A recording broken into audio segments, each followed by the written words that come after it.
Well, I think squirrels have to be quite responsible, don't they?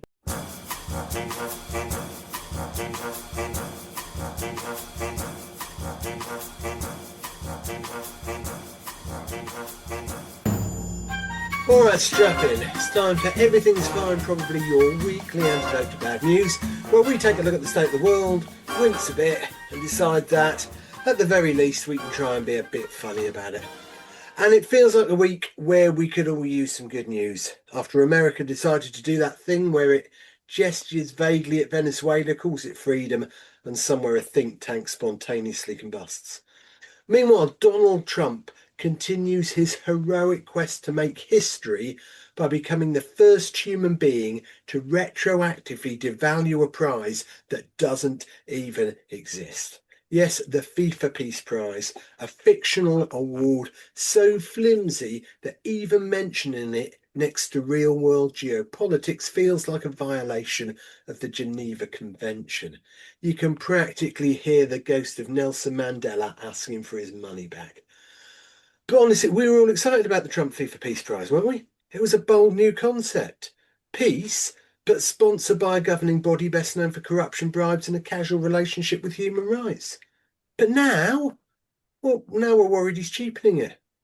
And that's impressive, isn't it? That's like watering down instant coffee with rainwater and still finding a way to make it disappointing. So if you're feeling a little overwhelmed by global power plays, imaginary accolades, and the creeping sense that reality is being run by a group chat with no adult supervision, well, good news. This is a show about the stuff that hasn't yet been destroyed by an egomaniac talking sack of stupid. This is about the humans who actually help, the systems that actually work, the moments where people briefly choose competence over chaos. No peace prizes, no invasions, just good news, bad jokes, and the fragile hope that next week somehow makes more sense than this one. Last week, Stu and I spent some time reviewing what went well in 2025. This week, we're going to be looking at what good stuff we can expect to see happen in 2026. And to do that, we've got Shelley back with us again. Hello, hi, I'm back.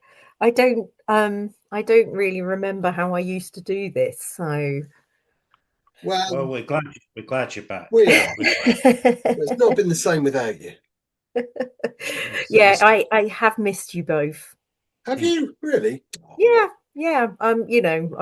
I'm quite a one for having toxic relationships. So That's nice, isn't it? you're welcome. I think it's a shame you're that lonely that you missed us, but nonetheless. Who said I'm lonely? I've For got your cats. many cats. No. We've only been doing this a few minutes in 2026. Come on.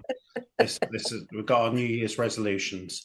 I tell you what, though, you called that on the Peace Prize. I wasn't here that week for that particular pod, but you did look at the Peace Prizes, and guess what? He only went and tried to invade Greenland. Yeah, absolutely. I mean, it was kind of inevitable, wasn't it? I mean, he's still planning, I think, to invade Greenland reasonably soon. So that'll be the end of NATO.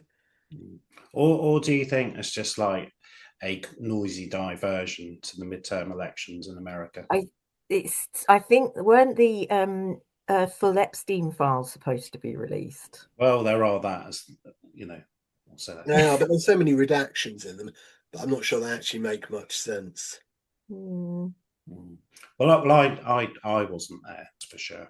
You So didn't get to you got check. away with the Epstein files, Operation U Tree. You're clean as a whistle, It keeps aren't nudging you? and weaving to Stu. So, how was everyone's Christmas? We've just been talking about the lovely drinks we all received. Shelley, so you got a 3-pack there of vodka and chocolate cream. Is that right? Shelley's frozen. We'll have to come back to her. Stu, talk us through your amazing bottle. Yeah, Hotel Chocolat. Espresso martini. Jim, this is the melding of chocolate with vodka and cream. Oh, I say. So just before we came on air, I just said how delicious that is. Almost good enough and silky enough that you could give that to babies. What do you think? I mean, just because you could, I just don't think you should. That was all. I think it's smooth enough, and maybe that would just make me mellow to sleep through the night. But certainly Possibly, but does. just to reiterate, you shouldn't do it, just in case any of our listeners are considering that. Well, well, let, Shelley's let, back with us now and can share her 3-pack as she was just about to when she froze. Happened. I think Zoom just lost interest and kicked you off briefly, but it's all right. It's like you've got a free pass. You're back in. Zoom sulking with me because I wasn't here Yeah, recently. see, you So, abandoned it for a month. oh, you decided to show up, did you? Look who's Oh, come crawling back. So tell us about this 3-pack of Hotel Chocolat things that you got. I Stu's just got, been yeah, telling us about his. very sexy little 3 bottles of Hotel Chocolate liqueur. It's the Velvetized Creams collection. What I say? Mm. I've always thought it was Hotel Chocolat. Is that how you say I it? thought so too, but I'm prepared to accept I could well be wrong. I don't know. I just call it Hotel Chocolate because I'm just common. Do you think maybe we're just a bit pretentious? I don't know, but you know when you go to McDonald's and is because for years I've been calling it a fish o fillet. Is that right? It's a filet of Fish fish. au fillet, isn't it? Fish. Filet o fish. Yeah. But when you order it, do you say it like that? Because it always sounds really kind of odd. I don't order it, so I don't know. But it's just like I thought it was fish o fillet, so I've been saying, can I have a fish o fillet meal, please? It just feels like really quite clunky. I'm glad those screens are in there. So I don't actually have to say Yeah, it. Should we move it on? yeah, but it is a section that most people will have an opinion on, though, isn't it, Jim? In all If they fairness. bothered to keep listening, which I think Yeah. is the big assumption to make. And let's get into it. We're going to start. Stu, you've got a few what you refer to as quiet wins for Yeah, these are quiet 2026. wins. So good intro there, Jim. And you highlighted some of our challenging stories, although we're only just into January. But despite all that, there is a surprising amount of progress and what I'm calling quiet wins across the globe. That's easy for you to say. I'm just going to run through a few different topics here, and here's a few quiet wins from each topic. We like an environmental breakthrough on this show. So we've got the High Seas Treaty that takes effect as of January 2026. This landmark legal framework is now active. It establishes protected marine areas in international waters, aiming to safeguard nearly 2/3 of the world's ocean from overfishing. Very close to your heart, that one, Jim, isn't it? Yes, indeed. We've been talking about that a lot, as regular listeners will know. And yeah, we are now about less than a week, maybe just over a week away from it becoming international law. Yeah, So start tell there. me, Stu, have the UK ratified it yet? Well, Jim, they didn't, did they? So we were hoping they might do on our New Year's Eve special. We thought they might Didn't just quite step. pull out all the stops on New Year's Eve, did they? No, because I thought you were being a bit hasty, having a go at the government, saying that they hadn't done the ratification. I said, come on, it's not quite the new year yet, but they actually didn't. Slightly disappointing. We need to keep an eye on that over the coming months, so you can keep us updated, Jim. We're also looking at rainforest rebirth. Costa Rica, a massive rewilding project to successfully transform former cattle pastures back into lush rainforests, driven by a unique partnership between local families and butterfly conservationists. Another quiet win. Didn't see that one on the news, did we, over the last couple of days? It's all been about a certain pumped up president. Health and science progress, life expectancy and poverty. Recent data released this month shows that global life expectancy has risen to 73 years. This is a 7-year increase since 2000, while extreme poverty has plummeted from 36% to 10% in the same period. We're all living longer. Scientists have reported this week that new species are being discovered at a rate of 16,000 per year. We're always hearing, aren't we, about species becoming extinct, but this far outpaces current extinction rates. And it's revealed, not my words, this, a treasure trove of biodiversity previously unknown to science. France has banned forever chemicals. That was of January the 6th this year. France has officially banned PFA. These are the forever chemicals in cosmetics, fashion, and of course the big one, ski wax, leading a global shift towards safer consumer products. Ski wax. Ski wax, yeah. Is that, did you say that in a way like, is that something I should know about, like as an issue? Well, ski wax is a dangerous chemical. People put it on their skis, don't they? Go belting down the mountainside. Oh, okay. They're polluting the mountains, getting in the snow, getting in the water, getting into the animals and us. So yeah, it's a big one. It's a big one. Animal welfare wins. This is one you'll like, Shelley. As of January the 1st, 2026, California has officially banned the declawing of cats. Yay! Unless medically necessary, joining a growing movement of states prioritising humane treatment for pets. That's good. You can't take the murder out of their mittens. It's not okay. Murder out of their mittens. Yeah, well, haven't you heard of the term murder mittens?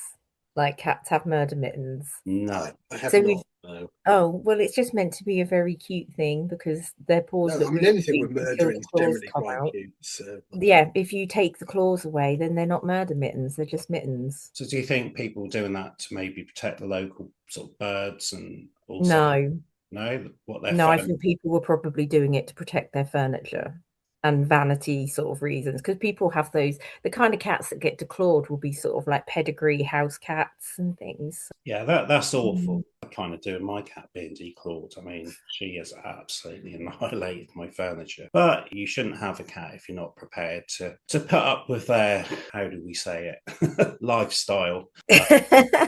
Their ways.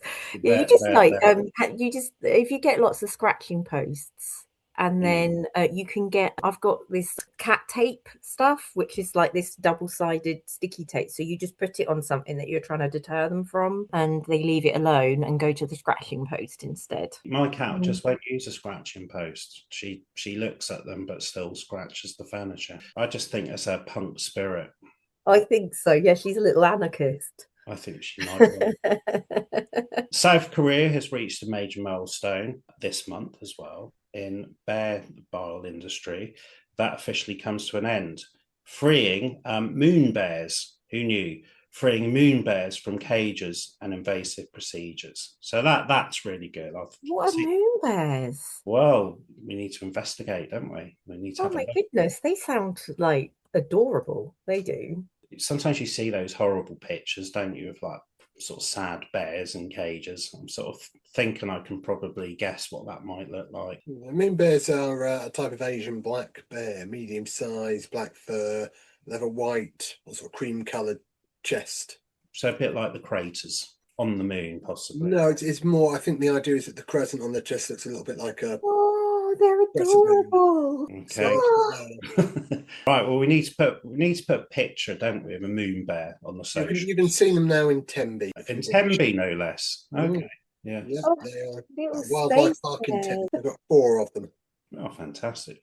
Maybe we should do our next trip there. What do you think? Every time we do a podcast, one of you comes up with an idea where we should do a trip. Some less practical than others.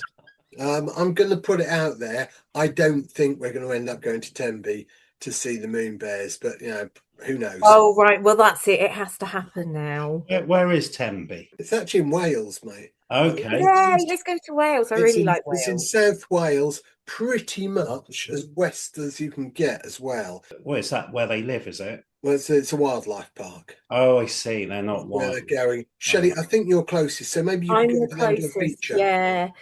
It doesn't. It's only a couple of hours drive, or is it? Yeah, 2 hours drive to Wales. Which bit of Wales, though? Because the entrance of Wales. Yeah, but it goes sort of quite a long way up and down as well. It is South Wales, so the Cardiff. I mean, you've then got to go pretty much all the way across Wales to get there as well.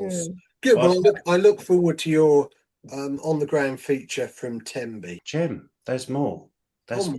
There's more quiet wins of 2026. I'm now going to talk about the community and technology quiet wins. Are you? I sure am. The UK government launched a bold new road safety strategy on January the 7th. This aims to reduce deaths and serious injuries by 65% by 2035 through stricter drink driving laws and improved training.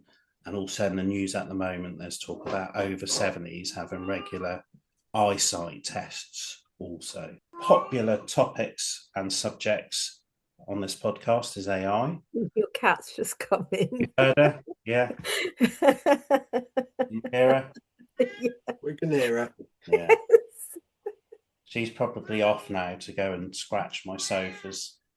Stop that or I'll declaw you. Yeah, exactly.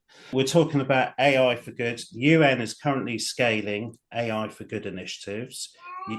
Thank you. Using blockchain and artificial intelligence to create more transparent and efficient humanitarian aid delivery. Thank you. In certain regions.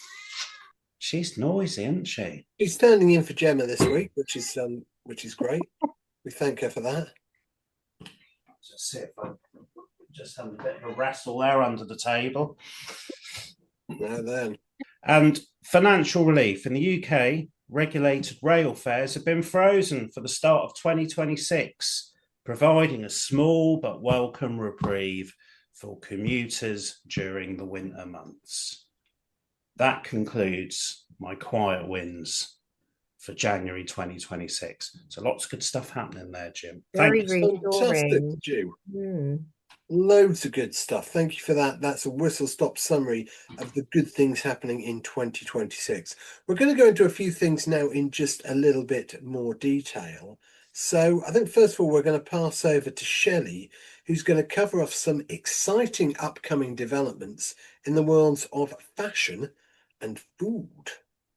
Fashion. Yes, I've been looking into the fashion. Okay. Yeah, I mean, I've kind of like the way I've sort of reviewed this is it's quite concise way of reviewing it because I've just written down one of the fashion trends and then like marked what I think of it by either putting a smiley face next to it or a sad face next to it.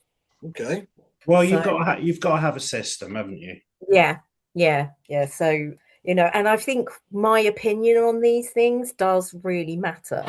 I am quite influential in the world of fashion. Or doesn't, depends a lot on what you say. Yeah, exactly. Through this podcast, you are an influencer now, Shelley. Yes, I don't know how many people I influence, but one of the first trends that is coming in, and this is one that's got a smiley face next to it. I'm quite pleased about this one. So it's going to be baggy jeans and trousers and soft waistbands. Oh, Stu, that's right up your street. You were already a little bit ahead of this with the soft waistband, weren't you? Well, I kind of usually am. I usually ride the zeitgeist quite well. So clearly, by me discovering an active waist just before Christmas, I'm all over 2026. That's excellent, mate. And hopefully, because they're baggy jeans, you won't look like Humpty Dumpty with a pair of pipe cleaners sticking out there. Well, yeah, you just need to apply that soft waistband to something baggier. Yeah. It's not soft, it's active. I think we need to call it what it is. Sorry, okay. I'm really Shelley as our fashion correspondent. You should have known that.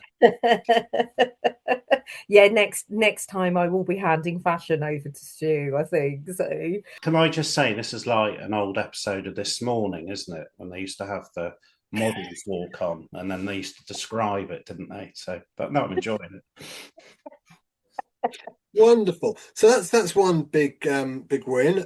What else have you got for us on fashion, Shelley? So ballet pumps are coming back in. So I'm not really pleased because I remember ballet pumps the last time around. I think early noughties ballet pumps were in, and all they just seemed to do was like you just got really wet feet, and they're not really meant for walking around in, are they?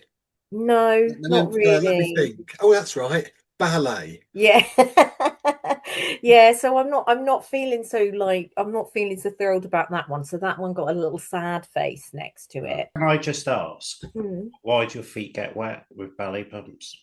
In the rain. I mean, They're it quite rains a thick, lot aren't they? here, doesn't Quite it? thick. Well, maybe that's not an appropriate footwear for the rain.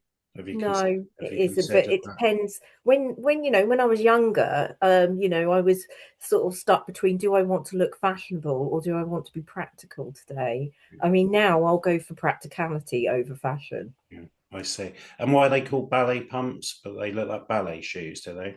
Yeah, it's that ballet pump sort of shape that you just sort of little slip-on shoes. Oh, so you don't get all the strings to sort of wrap around Mm. your ankles. You don't get that at all. I mean, I had some that were black, but they did actually have ribbons that I could tie around my ankles. I mean, oh, I couldn't do that now with my like middle-aged lady cankles. That just would not look good at all. But when I had skinnier ankles, I was quite happy to do something like Okay. that. So far we've given active waist thumbs up, ballet Yeah, pumps thumbs down. Is that so yeah, far? no, thank you, ballet pumps. But I'm surprised you've not already been wearing them, Stu, to be honest.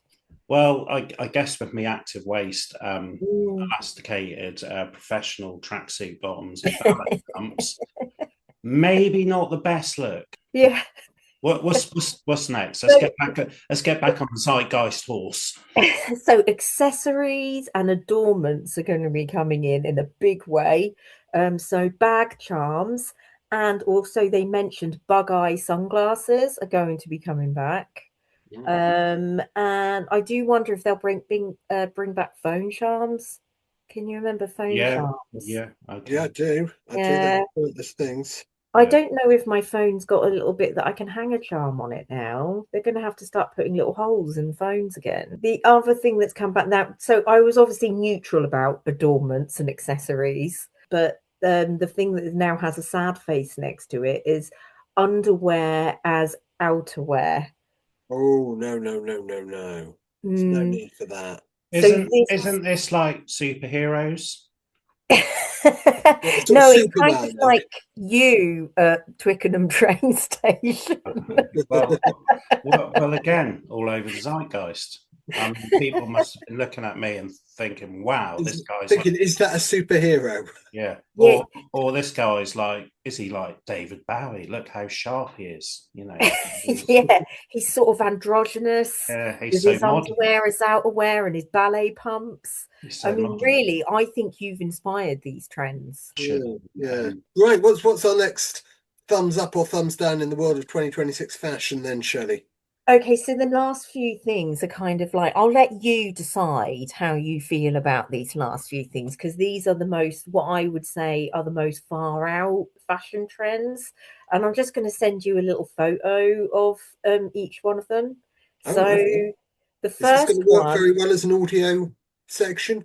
Oh, well, what we are you actually criticizing me mid-recording, Jim? Well, no, I'm just asking. Do you think this will? Because you're sending us photos, but the listeners. Why don't you let me try it? I will send you a photo to the group. I'm quite happy to look at the photo. How do I get to see this? I'm going to Just send send it it to on our WhatsApp, group I chat. think. All right. Oh, well, Right. okay. All right. Yes. Yeah. Okay. So Yeah. the first So, one, so bear with. We're looking at these pictures now. Okay. so the first one is ghost roots. Oh, So I like those. yeah, so that's where you like dye your hair at the roots and have a different color at the roots, I mean, which this if particular lady looks like she's erupting. yeah, yeah. She looks like her scalp's on fire under her hair. We'll share these on the socials afterwards. I think so. Looking at a lady, she's got long black hair, and on the top, coming from her roots, looks like lava. I think she looks like a volcano, but I Mm. like it. I think it's cool. Yeah, I mean if like grey roots come into fashion, I'm already doing it. I'm already there with ghost roots. So I like it. yeah, Like it yeah. as two thumbs up from us. What about you? Do you like it, Shelley? Yeah, I think I do actually. I think I Yeah, do. I think yeah. that's quite it would be super expensive to do and hard to maintain. Would it? Yeah. Yeah, I think because when it grows out, you're going to just have it all in the middle, aren't you? I did dye my hair once when I was quite young. I got some black dye and I looked really quite anemic actually. And Wow. but I wrecked my mum and dad's bathroom because I just got dye all over the bath suite and all up the walls, and it was all on the back of my neck as well. I don't know if you remember those old pumice stones. Yeah. I remember my mum like rubbing my neck to try and get dye off the back of my neck. It was like red raw. That She was could my have tried makeup remover or baby lotion. That would have been a little bit kinder. well, that's not how we rolled in our She house. probably knew that, Stu. She was Yeah, just trying to teach yeah. you a lesson. So that was the only time I ever dyed my hair. So Yeah. that didn't end well. What So about you? let's go through. So what's next? Okay, so the next one is Pirate Core. Incoming Pirate Core. Oh no, no, no. Okay, do you want to talk us through that one, Shelley? It was really hard to sort of actually pluck out from the images what was just people in a pirate costume or what was the actual fashion trend. So this is all things like kind of like corseted tops but with long shirts, and some of them were like kind of almost like those sort of pirate trousers in boots and baggy trousers and things. But one thing I do like about that is like bringing back headscarves and bandanas. Yeah, yeah. Yeah, I like a Well, headscarf. I did see someone over Christmas, a young lad, younger than me. He had a pair of pirate trousers on, and Yeah. so yeah, he was there, sort of. Mm. Is he rocking that look?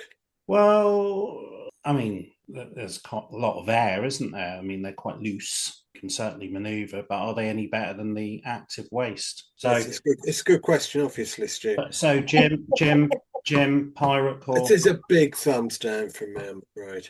Okay, so the very last thing is retro futurism. Oh, I like the sound. Retro futurism. Yeah, Okay. here you I like go. the sound of it. Yeah, loving that. That's brilliant. Yeah. Do you know what this all, I mean, everything to me, it just seems like we're going back to like the millennium again with a lot of it, apart from the pirate core. Well, maybe a little bit with the pirate core because like headscarves and bandanas and things. But looking at that, that reminds me of yeah, a lot of the millennium fashion. And we were all wearing like silver and stuff. But yeah, this what it's supposed to be based on is what the old-fashioned version of what they thought the future would look like. So if you think about like 50s Yeah, sci-fi, Yeah, yeah, so yeah. that's sort of this is 1970s, 70s, lots of Baker foil. yeah, Side. yeah, Yeah. yeah. I don't think it's Baco for that. Looks like quite a nice dress. Oh no, that one, yeah, but that kind of shiny Yeah. look on everything, yeah. Well, Jim, were you wearing silver in the Millennium? I don't think I was. No, I didn't wear much silver in the Millennium, no. I did have some silver dresses. Did you? Did you Yeah. look like, hello, I am Shelley. I'm a brother. Yeah, I came down from the mothership in my silver dress. Yeah. Oh, is that when people had the peroxide blonde hair, short hair, that sort, and the big lipstick, and that's? I think I can Yeah. visualize that now. I like it. Thumbs up for me. Yeah. Yeah, So I'm fairly happy with that. yeah, so how are we feeling about fashion? Do you feel fashionable? I mean, I know, Stu, you feel like you're going to fit in with Oh, this I'm going to fit makeup. straight in. The only one Mm. I've never really liked pirates. I find them quite boring. I always have. I don't like the Pirates of the Caribbean films. I don't like pirates in films when they do the sword fighting because I find that boring as well. Because they just run around, don't they, for ages, like clanking swords and doesn't come to anything. So people say, oh, it's like really swashbuckling. Here's a good pirate story. But they're not, are they? Usually they But don't you like it when someone like swings on a rope on the ship and then they land on like the sail and then they use their knife to like cut all the way down the sail and to like stop them from falling? I don't. I just it's never really floated my boat. Pirates. You're a pirate. Did you know when National Pirate Day is? I think it's September the 26th. Why are all pirates called Jack? I don't know, Stu, why are all pirates called Jack? Because they are.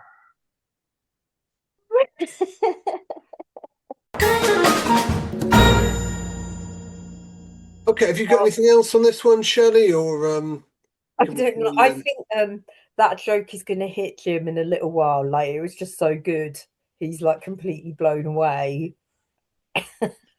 Jim's just so nonplussed, isn't he? I think Jim was in a good I mood. used to like the old joke, why are pirates called pirates? Because they are. But that was a lot of years ago now.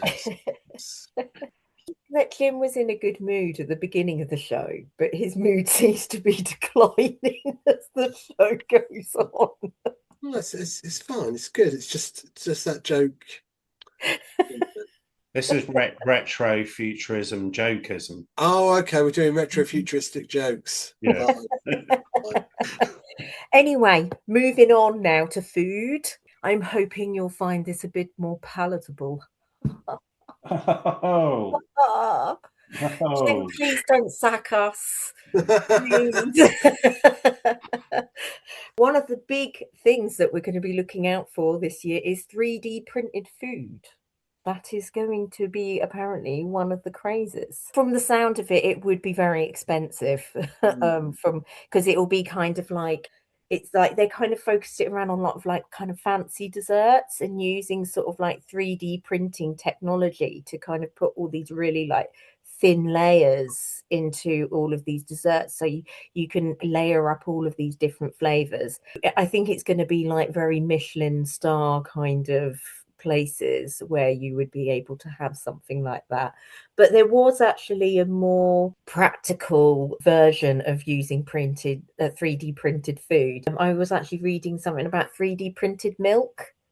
And it was where they were like making like kind of 3D printed sheets of things like oat milk, and you just sort of, I suppose it's like it's dried, and then you could use it to like mix it with water, and it would make you up sort of fresh oat milk. That seemed quite sustainable.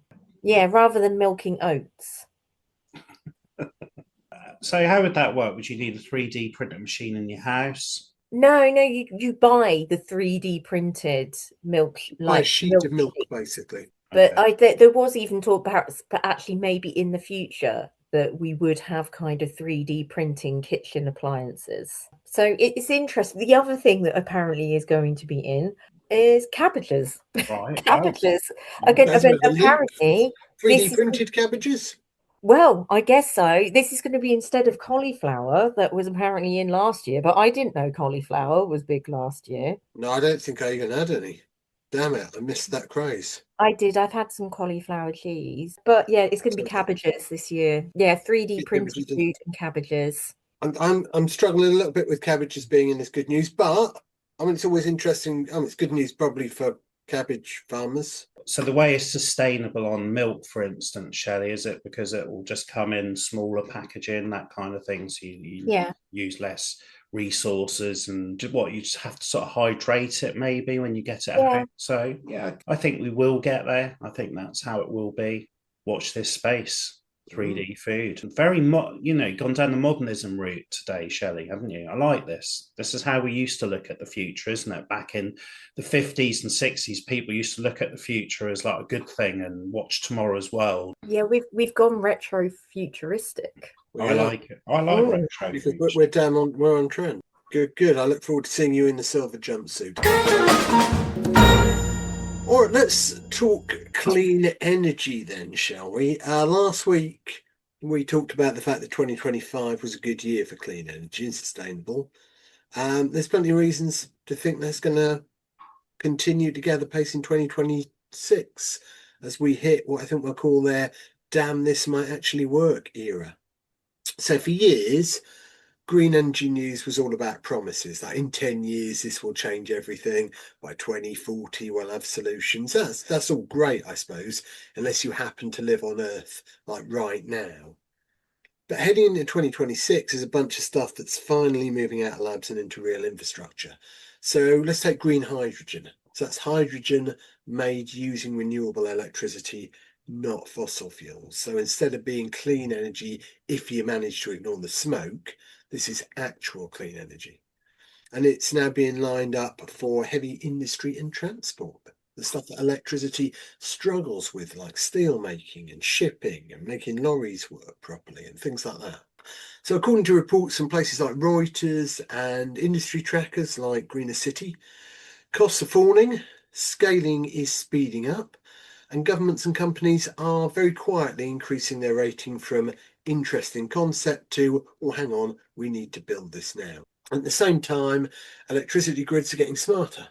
Batteries are getting bigger and better, and we're finally fixing the problem where the sun shines when we're not using the kettle and the wind blows while we're asleep. So energy storage is the unglamorous hero of all this, just quietly holding electrons like a responsible squirrel and poo-pooing the need for any speeches or branding or anything like that. So what does that mean for us? Well, first, renewables get sneakier and cleverer and work together. So systems that work together far more effectively than, let's be honest, most human ones do. So you've got solar plus storage, wind plus smarter grids, fuels that clean up the parts of the economy that used to get a free pass because they were too difficult. It turns out they weren't too difficult, incidentally. They were just a little bit too inconvenient. Second, cleaner air. That's underrated until you've tried breathing it. Fewer emissions at the margins means fewer asthma attacks, fewer hospital visits, and slightly fewer children asking why the sky smells weird. So, might not be a utopia, but it's measurable improvement, and that's the best kind, I think. And third, which is actually, it's a big shift. Companies are starting to treat sustainability as a business strategy rather than a PR exercise. So fewer ads about our green journey and more actual changes to how they operate. Not, incidentally, because they've all grown a conscience, by the way, but because renewables are getting cheaper and they're more reliable and therefore they're harder to ignore. So capitalism has accidentally done the right thing. And as we mentioned before, that's quite a powerful thing.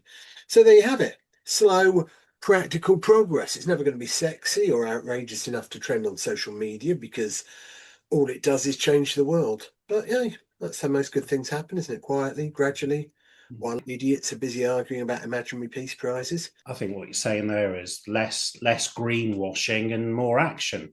More actual green, yeah. Fantastic. And the bit I did like in that piece there, Jim, I think about the responsible squirrels. Is there such a thing as a responsible squirrel? I don't really know too much about them. Well, I think squirrels have to be quite responsible, don't they? Because, you know, they don't have like squirrel benefits or anything. So they have to kind of make their own home and they have to store up their nuts for the winter. They do, except for the Mm. ones who live at centre parks, because they are some of the fattest squirrels I've ever seen. One time we were there, right? I saw it was so fat, it saw us. It did that sort of panic run. It Was made it in a mobility literally scooter? no more than about 2 foot of tree and then had to stop because it was knackered. Was the tree bending? Was So, it like bending down to the ground? I've never seen a fatter squirrel. I mean, I don't want to fat shame squirrels or anything like that, but those are clearly not being responsible. Too responsible because he'd had too many of the nuts, hadn't he? I guess. Maybe. Yeah. And Yeah. there is that old story. I mean, Ricky Gervais has done this one in his stand-up shows about the responsible squirrel and the lazy squirrel. So the responsible squirrel, he spends all the year and he's storing all his nuts up for winter. And the other squirrel, he's just having a laugh. He's kicking back, he's enjoying himself, he's eating all the nuts because it's lovely. And it gets to winter. And the responsible squirrel, he's at home, he's tucking into a nut, watching telly, he's lovely and warm. There's a knock at the door. And it's the other squirrel, and he's like, "Oh, I'm cold and I'm hungry. I haven't got any nuts." And the responsible squirrel says, "All right, you can come in. You can share some of mine." Now, what's that story teaching us? Mess around all winter and scrounge off of a do-gooder. That's the spirit of Christmas, I right? That's It no teaches metaphor us there, about is there? socialism, children.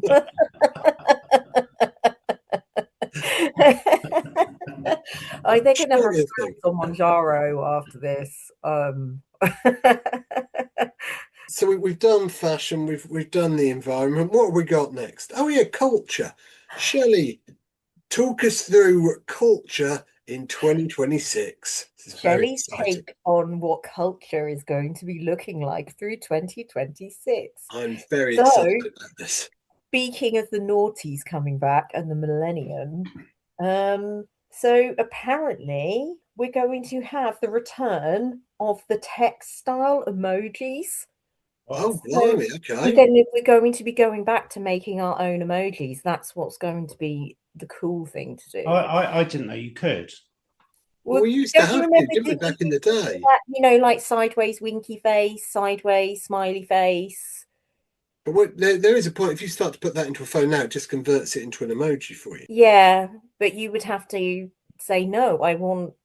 Well, the phone I'd have is to going to create mess it one up. that it didn't know how to change because it was so new. I It mean, was so didn't you original. remember that they used to get like the kind of like text art that some people would make? Yes, yes, And yeah. I remember trying to actually make some text art, and I spent ages like trying to line up like brackets and commas and things. Mm-hmm. And I probably then sent this to a boy trying to be cute or Mm-hmm. something. But then as soon as it then got it sent, in sending it, it completely like just messed it all up. And it's just like This is just like messed. replying like, what the hell is this? Are you okay? Are you okay? Yeah. Yeah. So we're going for the reasons best known to youth.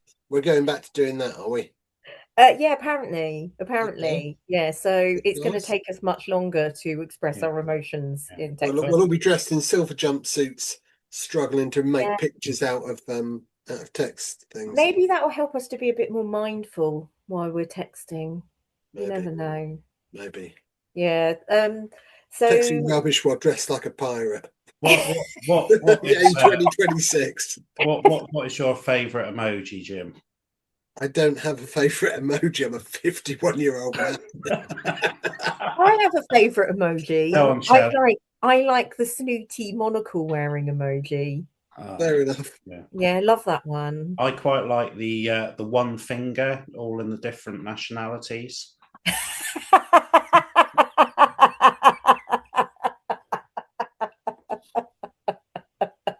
What, the middle finger? That's the one. Yeah, that is quite useful, that one, isn't it? Oh, It is very the useful. bird, as it used to be known. I quite like Yeah. the bird in different nationalities. I like to use all the different ones. Are you allowed to use the different ones if you're not that nationality? Because I do. No, I think that's cultural appropriation. Yeah. Oh, is it? Yeah.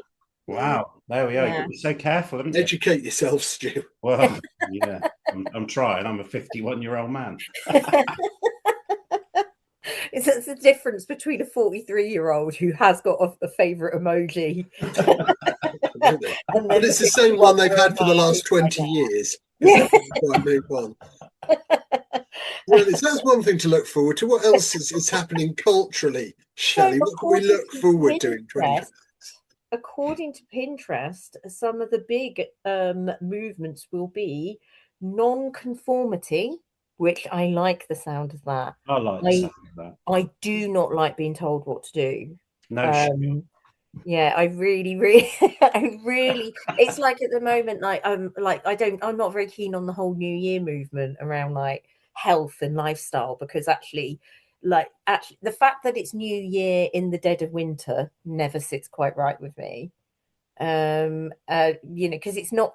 I think the New Year should be like spring and the equinox and Yeah. Yeah. basically the Georgian calendar is The wrong.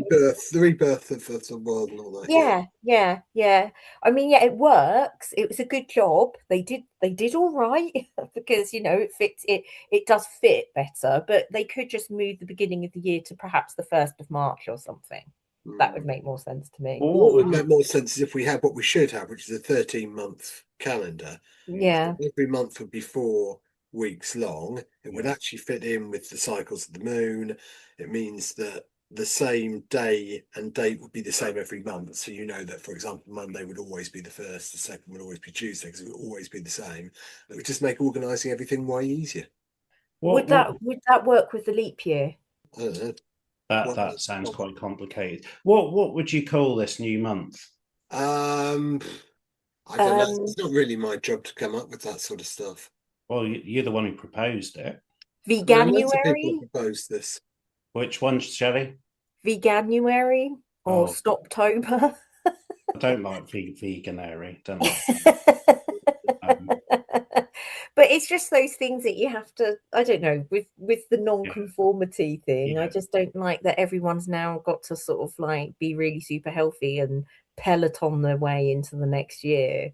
yeah. And where it just makes me want to just eat bacon and drink wine and see how much black mold I can cultivate in my bathroom while everyone else is being Yeah, healthy. it's not a good month, is it, to start No. new regimes? You know, you've just come out of Christmas, you feel a bit sluggish, probably a bit stressed with all the Mm. family and rushing around. This is not the month to do it, is it? And you Well, said I'm you sure you both remember that I've taken on this 100-mile challenge, yes, the Epilepsy Society. This. yeah. So, of course, when you've got to do 100 miles over the month, nothing is quite as helpful as when it snows on the second of the month Yeah, and kind of throws all your plans yeah. out the window. So rather than being able to go out and do 10K and 10-mile runs, I had to trudge 4 miles through the snow, Oh. freezing my ass off. Well, I'll share that later on the socials. Sponsor Jim, how many miles have you done for the Epilepsy Society? I have done, let me just have a quick count up, 31 miles so far. And so Third of far I have earned third of the way. 250. Shelley, are you vaping while you're listening to this? Yeah, because I'm non-conformist. I'm, Fantastic. I'm not. I'm Anyway, not.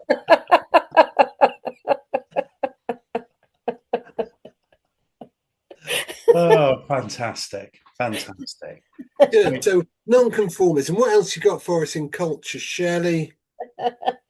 So the one thing that I was quite excited about is the return of rave culture. Do that on one of our trips. Yeah. Like go and die taking a load of ecstasy. Is it? Feeling that Stu is going to be really enthusiastic about. Well, I was there first time around, so I'd need some persuading. I remember. Did you? So you did used to go to some raves. I Yeah, used to yeah, go to raves. yeah. In the Yeah. 1990s. Yeah, I was late 90s, early noughties. Okay. I went to a few raves. Yeah.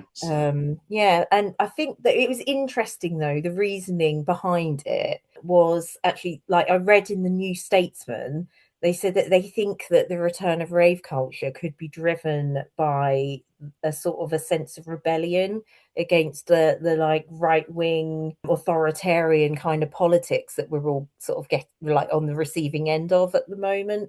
So it's kind of that, basically the younger people are now, they want to bend the rules, they want to start sort of pushing back again, I think. And it also might help nightlife and club culture Yeah. as well, because club culture has really sort of died out, hasn't it? Yeah, it Yeah, has really has. certainly has. Yeah. Well, I think it's the job, isn't it, of youth to, kick back and shake things up and, look at culture and challenge the status quo. So if there is a movement, then it's good. It's been tough, isn't it, for the younger generation? So it'd be good if they can find a movement and have a bit of fun with it. I'm all for Come it. on, Gen Z, pull your fingers out. Well, Good. I don't think it'd be Gen Z. They're all getting on a bit now, No, aren't they are now, aren't they? Yeah, they? that's true. Is it Gen Alpha? Alpha. Gen Yeah. Yeah. Alpha, yes. Gen Alpha. There you go. It's over to you. Gen Z, you missed the boat. Anyway, that's my my overview of culture. Fascinating. I'm looking forward to 2026. Sounds like we're going to have a right good time. We're going to have to go to a rave now as Can well. you imagine that? That'd be absolutely So hang hilarious. on, what was it? We've got to do Moon Bears. Yeah. We've Um, got rave. We've oh, still got to Pirate do Day. Cat Protection Awards. We've got another rugby trip to do. What Yeah. else we got? Can you imagine me and Jim in silver jumpsuits, white gloves at a rave? Oh, don't, because What? I mean, I'm already having to try and control myself over the fact that hasn't Jim got a really sexy voice? Yeah, he has, hasn't he? Yeah, hasn't he? That's what my mum I says. mean, that voice, that voice, and then Dirty Mrs. him Bats. in a jumpsuit Yeah. throwing shapes. I think Jim's voice is the housewife's favourite. So many people Oh. have told me that their mums really like his voice.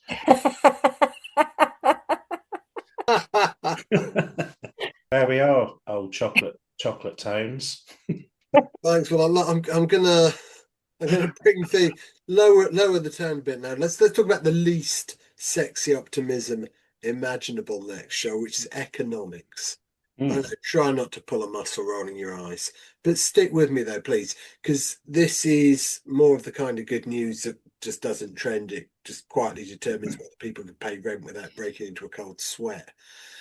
Heading into 2026, a bunch of serious forecasts are pointing to something quite unfamiliar, which is economic resilience. Not a boom, really, of any sort, but just actually functioning. And given the last few years, that feels quite decadent, really, I think. According to Reuters, markets are expected to grow as investors start drifting away from speculative nonsense and back towards things that actually exist, like healthcare and emerging markets. Companies that do things rather than promise to reinvent money using only the power of imagination and credible fools. This is where the markets admit it's all been pretty embarrassing, really, and maybe we can all just calm down now and act like grown-ups for a bit. So meanwhile, Allianz Global Investors notes that parts of Europe are lining up for moderate growth, easing inflation and improved incomes. Not necessarily champagne on yachts type growth, more sort of your wages don't evaporate the moment you get paid growth. I think after the last few years, though, that would do. Controlled Mm. inflation, steadier prices, consumer confidence that isn't built entirely on denial and credit cards. Small things that can do heavy lifting. And Deloitte's Brazil's forecast suggests continued global economic expansion into 2026. Again, not explosive, just steady. Jobs, investment, spending power, kinds of things that allow people to plan further ahead than next Tuesday. For actual humans, this means better job prospects. Not necessarily dream jobs with, beanbags and table tennis and that sort of thing, but work that pays and lasts and doesn't vanish the moment the CEO reads a bad headline. Secondly, great stability, less panic, economics, fewer everything's on fire moments, just boring progress, really, which is exactly what families, renters, and anyone who didn't have an almost infinite amount of money handed to them at birth desperately need. And third, it matters more than people admit. Feeling economically secure changes how people live. It lets them save and retrain and start businesses and leave terrible jobs or say no to nonsense. Optimism and positivity are much easier when you're not permanently skinned. Economics is never going to be glamorous. It's never going to be as sexy as my voice. It will never be inspirational. No one's going to get a tattoo that says moderate growth with controlled inflation.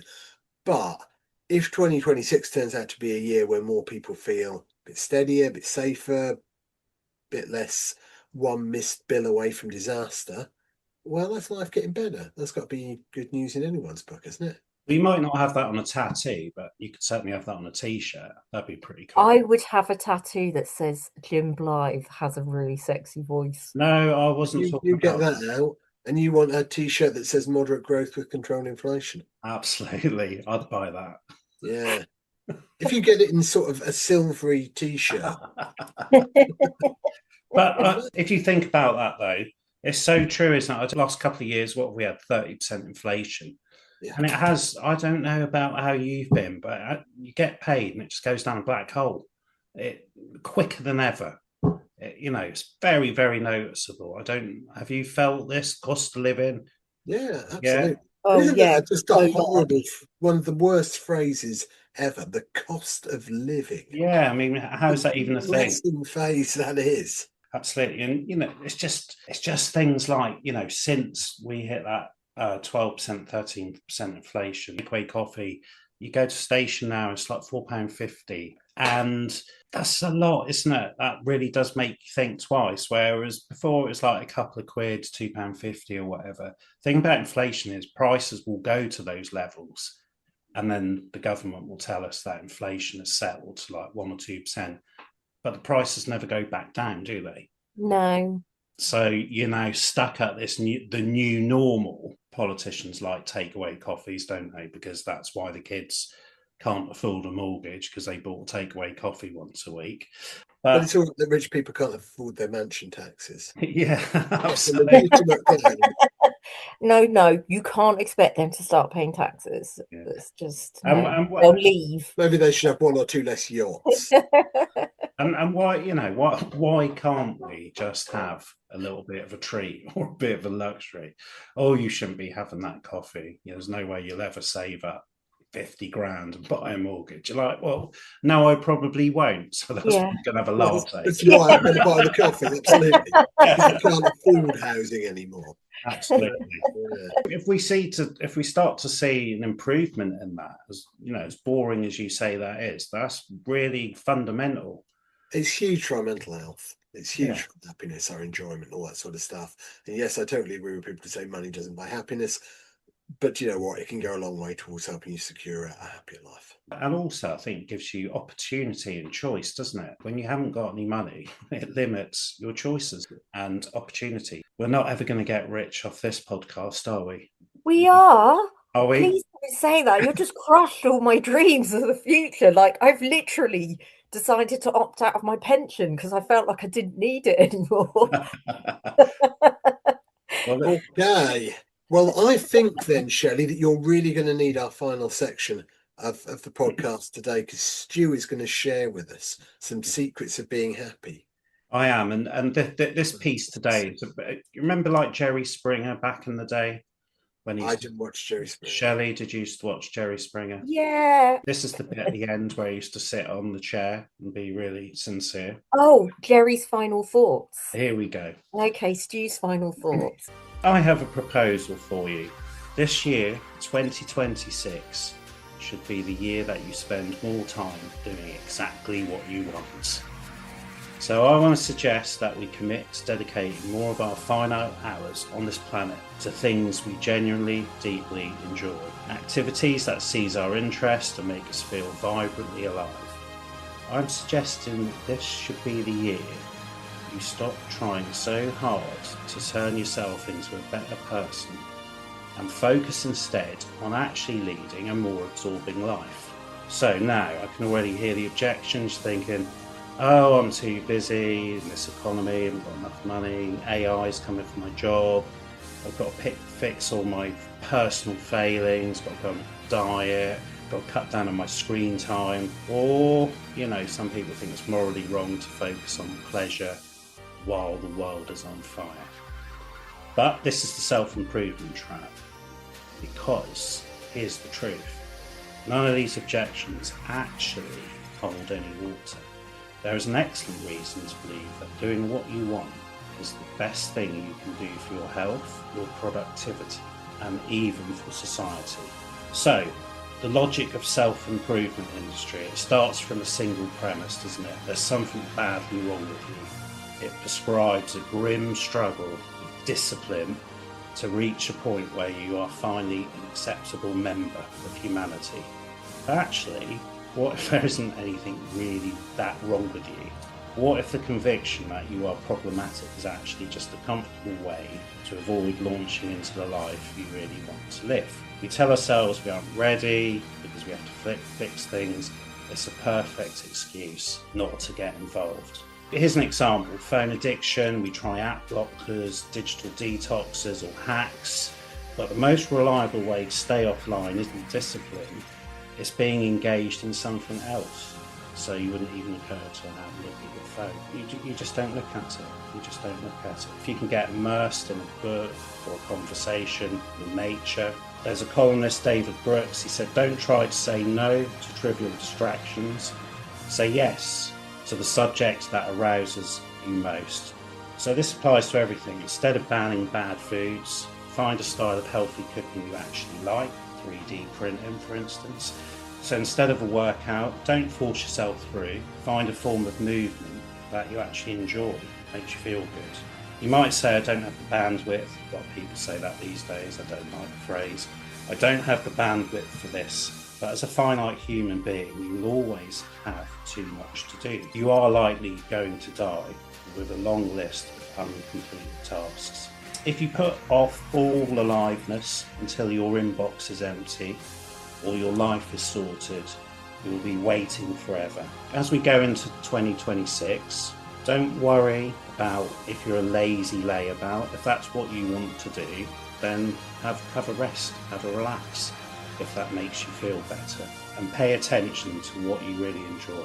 You'll usually find it includes feeling healthy, connecting with others, and making a difference. So in the end, what is life for if it isn't for doing what makes you feel most alive? We've all heard of the marshmallow experiments. You might say, what are they? The idea that it's good to... No, apparently we've all heard of it, Stu. Have you heard of the marshmallow experiments? Oh, yeah. Have you? No. So the idea is that it's good to defer gratification now to get 2 marshmallows later. That's the marshmallow experiment. But life offers no prizes for accumulating 1,000 uneaten marshmallows and then dropping dead. At some point, you have to eat a marshmallow. I really fancy a marshmallow now, and actually I really like all of that. That's definitely the way I'm trying to sort of turn my brain round into living. I think it's quite nice to just I mean, I've definitely started to feel more at peace with being very much less than a perfect human and starting to not worry about it as much anymore. Well, And it's liberating, isn't it? yeah, and I think it's also just like say things like about your health, because I've decided to stop worrying about how I look quite so much and worry because at the moment it's like, oh, if you're not beautiful, you're not healthy. But it shouldn't be anything to do with that. So instead I'm trying to learn to actually think about what I need every day. You know, when you think about what you need, you think, well, I know I need enough sleep. And I know that I need to eat certain things to get like the nutrition that I need. And then you're not focusing on your dress size and you're not focusing on beauty, which is always going to be a really unachievable standard. Yeah, and I think that's what I was saying. You know, if you start to do things you like and make you feel good, then the rest of it will start to take care of itself. Otherwise, you talked about those weight jabs earlier. You know, there's just money, isn't there, to be made out of despair and inadequacy. And if we kind of free ourselves from that, if we break ourselves from that, then you can be enough. Yeah, it goes back to the non-conforming. It does, doesn't it? Yeah, it is the non-conforming culture. Yeah, so I think there is an element of that in 2026. And you talked about the rave culture, about people pushing back. And maybe it is time to push back because we've all taken quite a lot, haven't we, over the last decade? But we're all going to conform with the retro futurism, and we will still get silver jumpsuits. Absolutely. And for our raves that we're going to. For sure.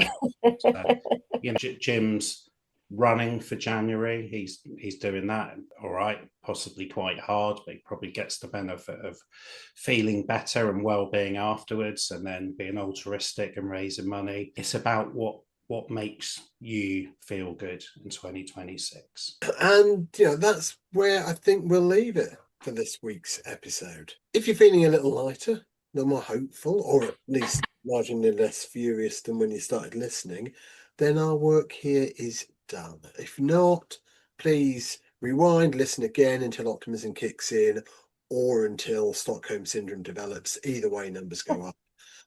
As always, if you enjoyed the episode, do the ritual, like it, share it, subscribe, tell a friend, tell an enemy, tell that wrong relative who still thinks that podcasts are just radio having ideas above its station. You can also find us on social media where we sometimes post things. Come say hello, or argue politely, or just lurk. We're respectful of a strong lurk. And genuinely, sharing the show really does help. Algorithms are powerful, mysterious beasts, and the only way to appease them is with clicks, stars, and the ancient magic of word of mouth. Thanks for listening. Thanks for sticking with us. Thanks for proving that there is, in fact, a market for good news that doesn't pretend everything's perfect. We'll be back next week with more stories that remind you that in some respects, the world is improving quietly in the background, despite the best efforts of certain people who I won't name. You know who they are. Until then, take care of yourselves, take care of each other. And remember, hope is free, cynicism's easy, and subscribing is somehow still harder than it should be. See you next time.